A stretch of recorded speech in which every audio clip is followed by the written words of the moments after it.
It's quite funny because the perception of what we see problems, like we would see a problem so big and just impossible to solve. And in reality, it's just the way we perceive things. And it's actually simple. It's the Pygmalion effect. The Pygmalion effect, it says that you would see a problem or a difficulty so big that you believe it's just not possible for you to accomplish that project. It can be in IT, it can be in any aspect of our life where a given problem would sound so difficult, so challenging to start that we would just give up already. We would say, no, it's not for me. I just can't. And it's only something we see. It's like the way how we can reframe our minds, our beliefs, and the way we think. It's extremely important if we want to succeed. So that means, everything is possible. Again, everything is into the mind. That's the hardest. It's our biggest blocker. When we believe something is not for us or it's too hard for us, it's just that inside we close the door, and it's our limiting belief. I will, I'm not sure if I can show you the Pygmalion effect. I will actually take my laptop. Did you see? I thought I couldn't, but actually, why not? It's just in my bag. I can take my laptop. I will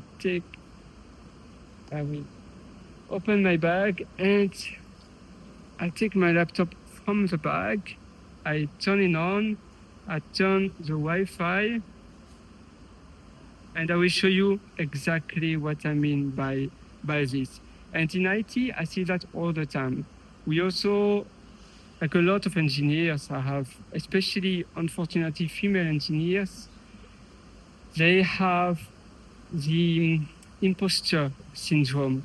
And the imposter syndrome, like you feel like you are never ready, you are never good enough, and you don't want to be an imposter. And so you are consuming a lot of content, a lot of videos, and you are actually good enough to start looking for a job. But because you are self-taught, for instance, you believe you are never enough. Pygmalion effect, brain, psychology. It's the same for me. You see, usually I type with my keyboard. It's only because I'm used to. But it's just because I'm so used to. It's like, it's a paradigm. That means it's hard for me to change. It's hard for me to believe I can do something different. Okay, so this is, I will just turn the camera so you will be able, oops, that's my finger. Yeah, sorry, my bad. All right, so Pygmalion effect, it's where you give a high expectation from others. So lead, I'm not sure if that example is best actually. Let's see the image here. Our expectation of others, our actions towards others, other beliefs about themselves, and then, so it's a vicious circle. Self-fulfillment, is it Pygmalion effect? So the behavior towards us influences how we see ourselves. How we see ourselves impacts our own behavior. Yeah, true. And then our behavior towards others influences their beliefs, reinforcing their expectations. Yeah, and this actually, it doesn't end. And then others, so the other expectations about us influence their behavior towards us. And, and back to number 2.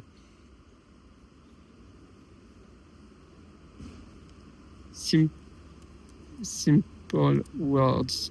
Let's get a summary.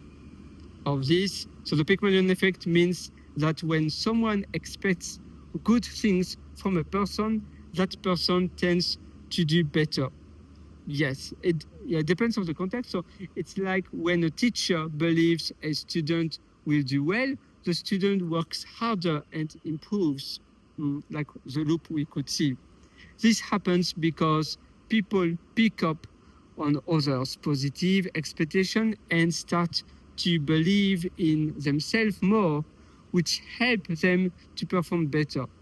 But also, the issue is where you would see something where for you the difficulty, you see, oh, I cannot do that because it's so hard and it will be impossible and I will never be able to accomplish that because your self-expectation was way too high and there's no difficulty, but you create the difficulty, the invisible difficulty by yourself.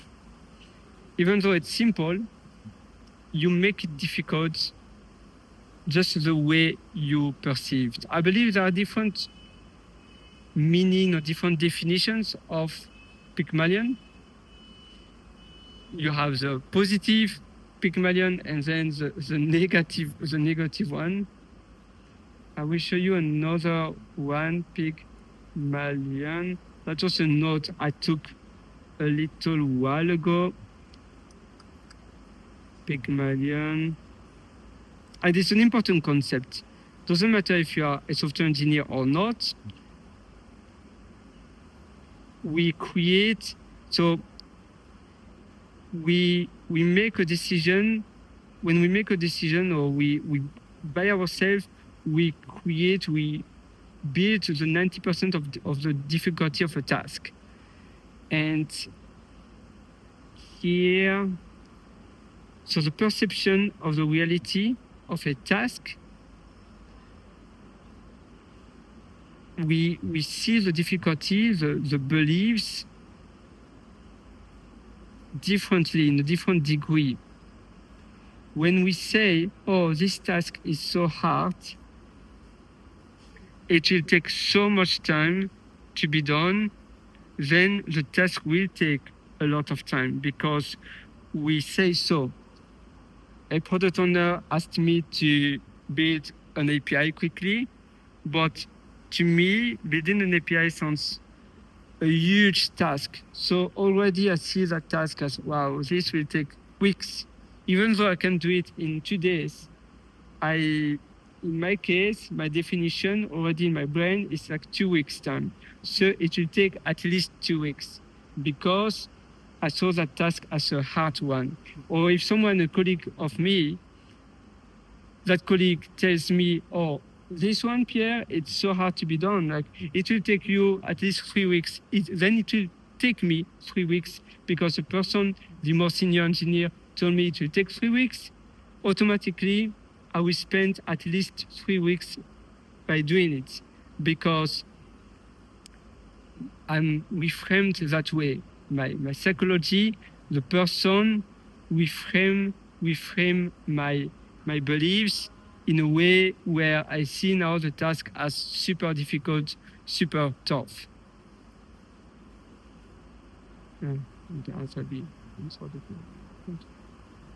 So when we believe that it will be difficult, then it will be difficult. When we believe that it will be easy, then it will be easy. That's a positive way of seeing the Pygmalion effect. When we believe we are good, then we will be good. When we believe we are a loser, we are a bad person, or we just are not good at doing that specific task, then we will be bad at doing it.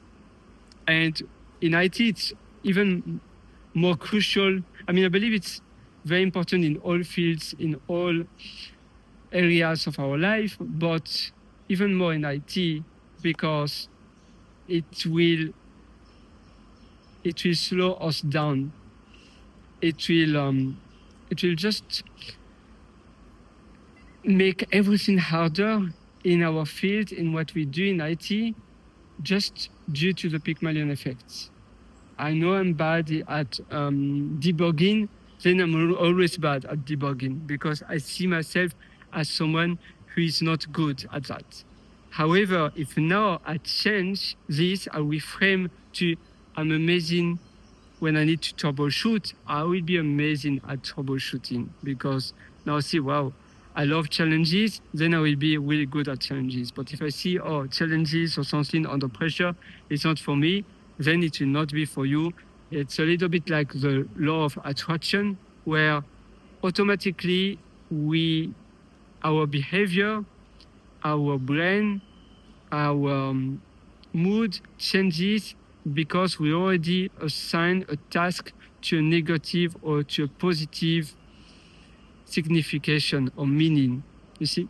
And it's very important to work there, to be a better software engineer and to succeed in what you do.